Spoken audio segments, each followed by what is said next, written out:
السلام علیکم، بسم اللہ الرحمن الرحیم۔ اردو کوئس بک چینل دیکھنے والوں کو خوش آمدید کہتے ہیں۔ ناظرین، اس ویڈیو میں آج ہم آپ کو بتائیں گے کہ عورت کے فیگرز یعنی چھاتیوں کو دیکھ کر کس طرح اندازہ لگایا جا سکتا ہے کہ یہ عورت کس نیچر یعنی طبیعت کی مالک ہے۔ تو ویڈیو کو سکپ کیے بنا مکمل دیکھیے گا۔ تو ویڈیو کے ٹاپک کی طرف جانے سے پہلے آپ سے گزارش ہے، اگر آپ ہمارے چینل پر نیو ہیں تو میرے چینل اردو کوئس بک کو سبسکرائب کرنا مت بھولیے گا تاکہ اس طرح کی آنے والی تمام انفارمیٹیو ویڈیو آپ تک بر وقت پہنچ سکے۔ شکریہ۔ جو عورت اپنی چھاتیوں کو چھپا کر رکھتی ہے، ایسی عورت کے دل میں صرف ایک ہی مرد ہوتا ہے۔ جس عورت کی چھاتیاں کپڑے سے دکھائی دیں تو سمجھ جاؤ ایسی عورت دولت کی لالچی ہوتی ہے۔ جس عورت کا پیٹ بڑا اور چھاتیاں چھوٹی ہوں، ایسی عورت بدکار اور بری نیت رکھنے والی نہیں ہوتی۔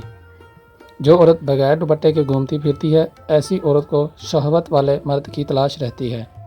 جس عورت کی چھاتیاں لٹکی ہوئی ہوں تو سمجھ جاؤ وہ عورت عاشق مزاج ہے۔ اس میں شہوت دوسری عورتوں کی نسبت زیادہ ہے۔ جس عورت کی چھاتیاں گول مٹول ہوں تو سمجھ جاؤ کہ اس عورت کا دل محبت سے بھرا ہوا ہے۔ جس عورت کی چھاتیاں ابھری ہوئی ہوں تو سمجھ جاؤ کہ ایسی عورت کنواری اور شادی کا شوق رکھتی ہے۔ جو عورت دماغ کی کمزور ہو، اس عورت کی چھاتیاں ہمیشہ بڑی اور موٹی ہوتی ہیں۔